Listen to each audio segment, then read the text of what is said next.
There are moments in life where you stare at the wreckage in front of you and think, no one is going to believe this actually happened. That was me, standing at the edge of my land, boots coated in fresh mud, watching the twisted metal remains of my storage shed still smoldering under the morning sun. The tracks from the bulldozer hadn't even faded yet. The woman responsible, HOA President Sharon Whitaker, mid-50s, bob haircut sharper than her attitude, always wore a red cardigan like she was leading a church bake sale, except this time she'd shown up with a construction crew and a clipboard like she owned the place. Here's the thing, I don't even live in her HOA, I live adjacent to the neighborhood, a quiet stretch of rural property I inherited from my uncle, who'd spent decades keeping it private. The house is modestly cabin style, but the land is the real value. Acres of forest, a creek that runs clear all year, and a hill that overlooks the valley like something out of a postcard. When I moved in 6 months ago, I figured I'd have peace. Maybe the occasional delivery driver turning around in my drive. What I didn't expect was a self-declared community steward deciding my land was, and I quote, an eyesore to neighborhood standards. It started small, notes on my mailbox, letters from the North Hollow Community Preservation Board, which again, I wasn't a member of, demanding I paint my barn, mow areas I hadn't touched in years, and remove a derelict vehicle. It was a '72 Chevy C10 I was restoring. Thank you very much. I ignored the letters. I had zero obligation to follow their rules. No signatures, no membership, no dues. It was like a stranger knocking on your door and demanding you decorate your living room differently because it offended their taste. But Sharon didn't take silence kindly. One morning I found a bright orange final notice, stapled directly to my workshop door. That's when I made my first mistake. I called her. I figured a civil conversation could clear the air. Maybe she was just misinformed. The call lasted under 3 minutes. She interrupted me 4 times before saying, "You're affecting property values. You don't get to opt out of community standards just because your deed says so." She hung up. I laughed it off. 2 weeks later, I came home from a fishing trip and saw the dozer tracks. At first, I thought a utility crew had passed through, maybe by mistake. But as I followed the tire marks up the hill, I stopped cold.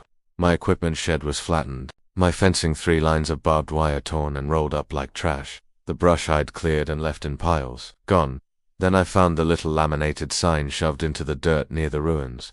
This area has been cleared in accordance with community fire prevention and safety standards. North Hollow HOA. I'm not a violent man. I've seen what real conflict looks like. I spent 12 years in law enforcement, and before that, I served overseas. I know what restraint looks like, but that day, my jaw locked so hard I thought I'd chip a tooth. She had no jurisdiction, she had no legal right, she had no permission, but what she did have was a boldness I hadn't seen since kicking down doors on drug raids. And suddenly, I knew this wasn't over. Not by a long shot. I turned on my heel, marched back to the cabin, pulled out my trail cam backups, and started reviewing footage. I wasn't just going to confront her. I was going to bring every last second of this into the light and paper, on camera, and, if necessary, in court. Because, if Sharon thought she could steamroll me, literally and figuratively, she was about to learn that raw footage cuts both ways. The first thing I learned after reviewing the trail cam footage, Sharon wasn't just behind the destruction, she led it, like she was commanding troops on a battlefield. There she was, red cardigan and all, standing in the middle of my property at 8:17 a.m. on a Thursday, holding what looked like rolled-up blueprints. Behind her stood 3 men in yellow safety vests, one of them operating a rented bulldozer. She was pointing, giving directions, smiling. You could even hear her voice faintly on the mic as the machine roared to life. Push that whole section down, the shed, the piles, everything. Make sure the fence line is clean. We'll send him a letter afterwards. Better to apologize than ask permission. I hit pause. My hands were shaking not from fear, but from sheer disbelief. Sharon had crossed a legal, moral, and common sense line. She didn't just trespass, she coordinated destruction on my land like she was managing a landscaping crew. It was surreal, like I was watching a parody, except it was my shed, my tools, my land. I pulled every angle of the footage. My driveway cam, the back treeline cam, even the feed from the one inside the barn before it was knocked flat. Then I did something I hadn't done in years. I dusted off my badge. Technically, I'm retired.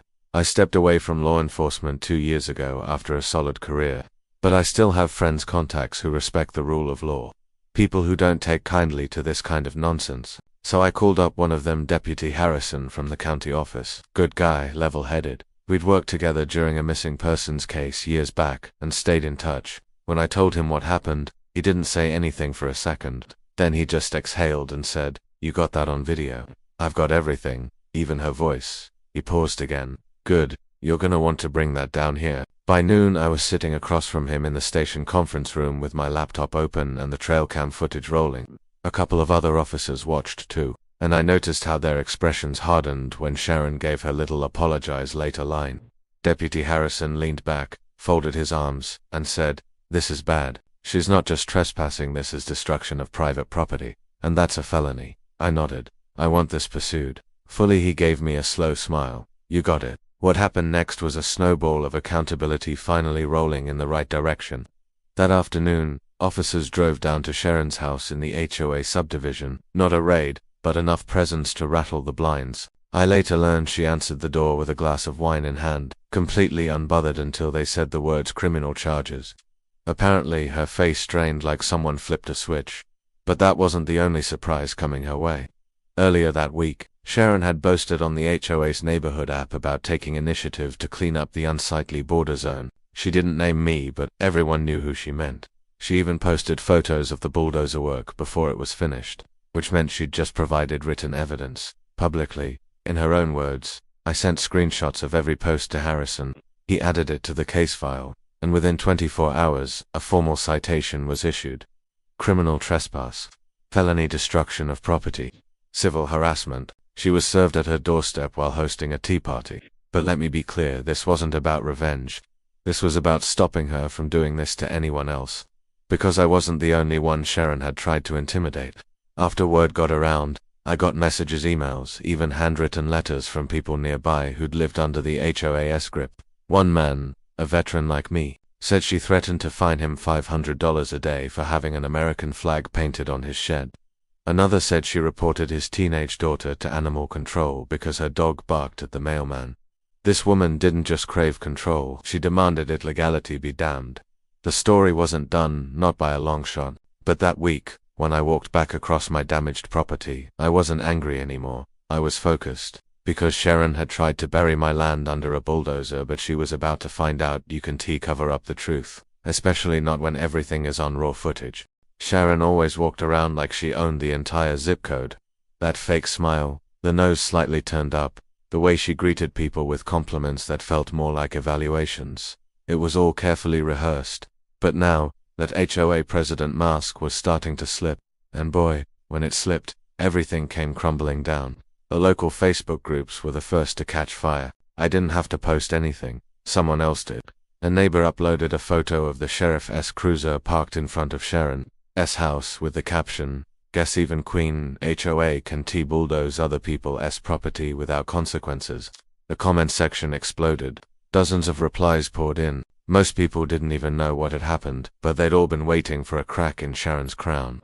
And now it was here. A few days later, I received a call from an unexpected number, Channel 9 News. At first I thought it was spam, but when I picked up, the woman on the other end introduced herself as a local field reporter. She said they'd heard rumors about an HOA dispute gone too far and wanted to confirm if a bulldozer had really flattened my property without permission. I didn't confirm anything. I just asked, "Where'd you hear that?" She laughed. "You'd be surprised how fast HOA gossip travels when someone gets arrested." I told her I'd think about it, and honestly, I didn't want to become some spectacle. I wasn't looking for fame, I was looking for justice. But then something happened that made me change my mind.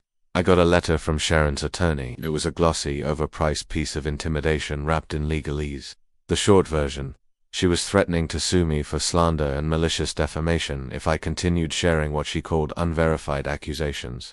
Accusations. I had footage, screenshots, police reports, even her own voice giving the bulldozer operator instructions like she was auditioning for a demolition reality show. That's when I made my decision. I called Channel 9 back. The reporter came out to the property 2 days later. We walked the land, and I showed her what was left: flattened earth, the remains of the old barn, and twisted steel that once held my fence posts. I handed her a USB drive with the trail cam footage and timestamps. I showed her the letter from Sharon's lawyer. She asked me if I was worried about backlash. I just shrugged. This is what happens when power goes unchecked. I'm not the one who bulldozed someone else's land. The story aired on a Thursday evening. right in the middle of prime time, and let me tell you, that segment hit like a wrecking ball. They ran clips of the bulldozer, the zoomed-in image of Sharon giving orders, and even blurred screenshots from the HOA app where she bragged about clearing up the land. The reporter summarized everything perfectly. An HOA president allegedly crossed a line onto land that wasn't hers, and it may cost her everything. The story went regional within 48 hours. Then national. Reddit threads blew up. Twitter caught wind. YouTubers started reacting to it with titles like, HOA president destroys veterans' property, gets slammed with felony charges. But while the internet was raging, things were unraveling fast back home. Sharon's vice president, a quiet guy named Louis, who always seemed like he regretted every meeting he ever attended, resigned from the HOA board the morning after the news segment. Then the treasurer followed, then the secretary. By Sunday there were calls for Sharon to step down, but she didn't. She dug her heels in like she always did, claimed it was fake news and doctored footage. She even hosted a backyard mixer for her remaining supporters and posted a smiling selfie with the caption, "Not letting negativity ruin our beautiful community." #HopeProud. That backfired too. One of the new HOA members, who wasn't even involved before the incident, wrote a scathing open letter on Nextdoor and called for a vote to dissolve the entire board. He included a petition. By the end of the day, 78 residents had signed.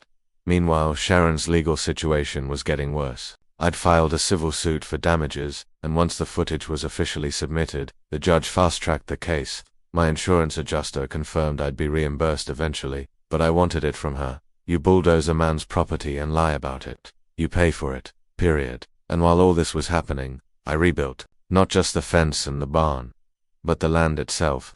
I turned it into something stronger, more durable, and this time, I added a new feature, a 20-foot flagpole right at the edge of the property. American flag waving, spotlighted every night. I didn't need to say a word. That flag said it all. By the second week after the news segment aired, Sharon was no longer just a neighborhood menace, she was a public disgrace. But in true HOA president fashion, she didn't slink away quietly. No, she doubled down. She hosted emergency HOA meetings in her driveway, handed out typed flyers calling me a dangerous instigator, claimed she was the victim of a smear campaign from ungrateful residents and radical outsiders. I didn't respond, not publicly. But what I did do, I kept gathering evidence. See, Sharon wasn't just guilty of flattening my property. I started digging into the HOA's financial records, and what I found was far worse than anything a bulldozer could do. It started with a single receipt from a landscaping contractor. The invoice was for $7,300, supposedly for beautification upgrades around the community pool. But anyone who lived in our neighborhood knew the pool hadn't been touched in months.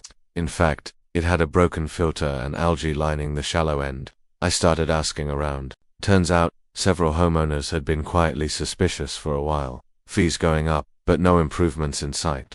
One woman named Deb told me Sharon had authorized a $12,000 security camera install that never happened. Another man said he caught Sharon using HOA funds to buy party decorations for a private birthday bash at her house, masquerading as a community morale event. It didn't take long before a group of us came together and hired a private forensic accountant. What he uncovered, a full-blown paper trail of abuse, tens of thousands of dollars misappropriated, fake maintenance expenses, kickbacks to a local contractor who just happened to be Sharon's cousin, even gas reimbursements for HOA travel. Despite the HOA only overseeing 1 square mile, it was clear, bulldozing my land wasn't a mistake. It was part of a pattern. This woman had treated the HOA like her own personal kingdom, and she'd been looting it for years. By the time our accountants submitted the report to the county fraud unit, Sharon's world was unraveling faster than she could keep up with. The best part, she didn't know who had filed it. She still believed she could control the narrative, that if she just spun things the right way, people would forgive her. But the court date for my civil case was now on the calendar. The sheriff's office had upgraded the charges from misdemeanor trespass to felony property destruction, thanks to the camera footage and expert testimony on the value of the structures lost. Then came the real twist. The moment I'd been holding close, waiting for just the right time. The footage she didn't know about. Remember how she tried to intimidate me with a cease and desist letter? Well, a few days before that, I'd spotted a man on my trail camera. He deparked a black sedan just down the hill and walked the perimeter of my land with a flashlight, clipboard in hand. He didn't damage anything, but he didn't look like a surveyor either. Turns out he wasn't. He was Sharon's brother-in-law, a private investigator she hired to try to dig up dirt on me. Only problem, he was trespassing, and I had him in 4K, so I did the one thing Sharon hated more than losing power. I went public again. I sent the footage to the same reporter from Channel 9. This time, she wasn't just interested, she was salivating. The segment aired the following Thursday under the title, HOA President's Private Investigator Caught Trespassing. Is there no limit to the overreach? The town lost it. The comments were brutal, hundreds of them. People calling for her resignation, her arrest, and even a class action lawsuit against the entire HOA board. Sharon finally broke.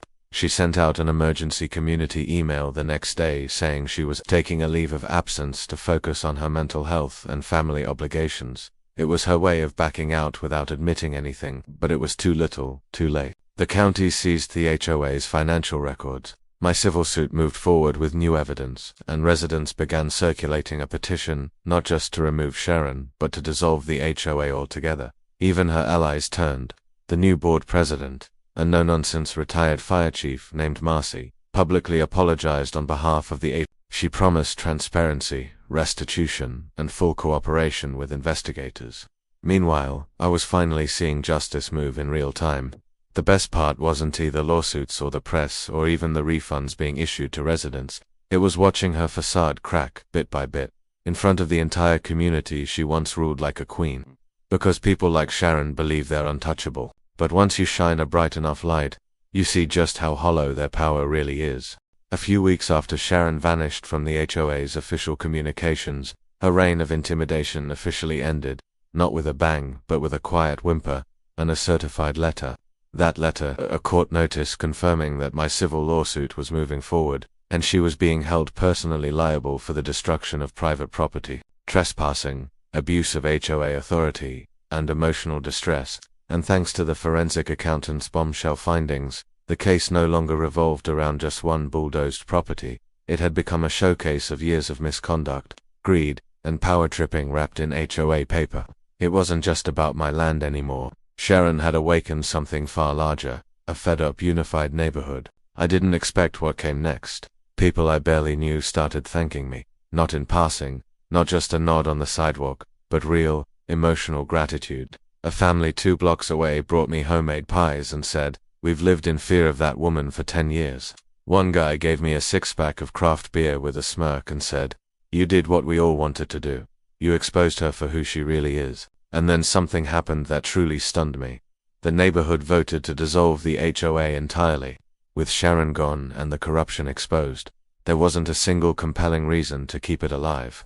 A full 92% of homeowners signed the petition, and the motion passed within 3 weeks. The HOA was gone. All those rules, fees, threats, and backdoor decisions.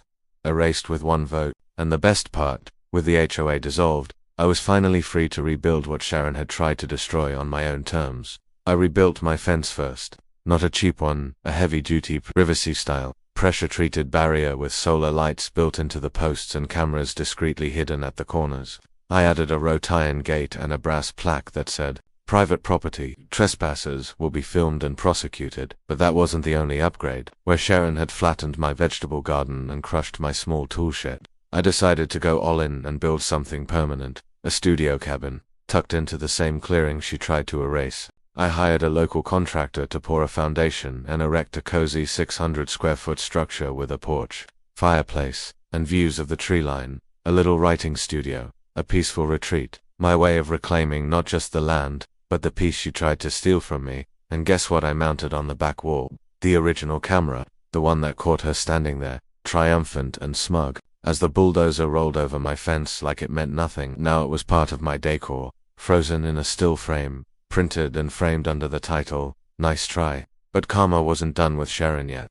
While my life was getting rebuilt, hers was unraveling. In court and beyond, the fraud investigation turned into a criminal matter. She was indicted for embezzlement, and her brother-in-law, the so-called private investigator, was fined for trespassing and operating without a license. At her deposition she tried to play victim, claimed she was under stress, that the HOA duties were overwhelming, and that mistakes were made, but the judge didn't buy it. She was ordered to pay me $128,000 in restitution, damages, rebuilding costs, emotional distress, legal fees. Her assets were frozen, her Mercedes sold, her house under lien, her reputation absolutely destroyed. The last time I saw her in person was at the courthouse. She wouldn't make eye contact. No smug smile, no defiant posture. Just a woman sitting in a chair with her hands shaking, staring into the middle distance. I almost felt sorry for her. Almost, but then I remembered the bulldozer, the arrogance, the letter, the press releases, the lies.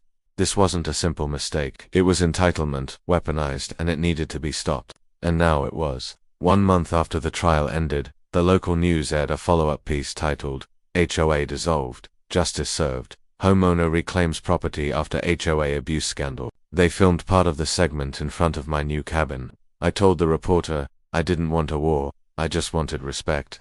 What I got instead was a front row seat to how far unchecked power can go. The clip went viral again, and that's when it really hit me. This wasn't just my story. This was every American homeowner's story who's ever been pushed around, bullied, fined, or harassed by an HOA drunk on control, and now it had a face, mine, and a moral. When someone messes with your land, your rights, and your peace, don't back down. Record it, document it, expose it, because sometimes justice isn't about screaming louder, it's about standing your ground long enough that the truth gets a mic, and sometimes the camera you mount on your fence, that's the thing that brings the whole tower crashing down.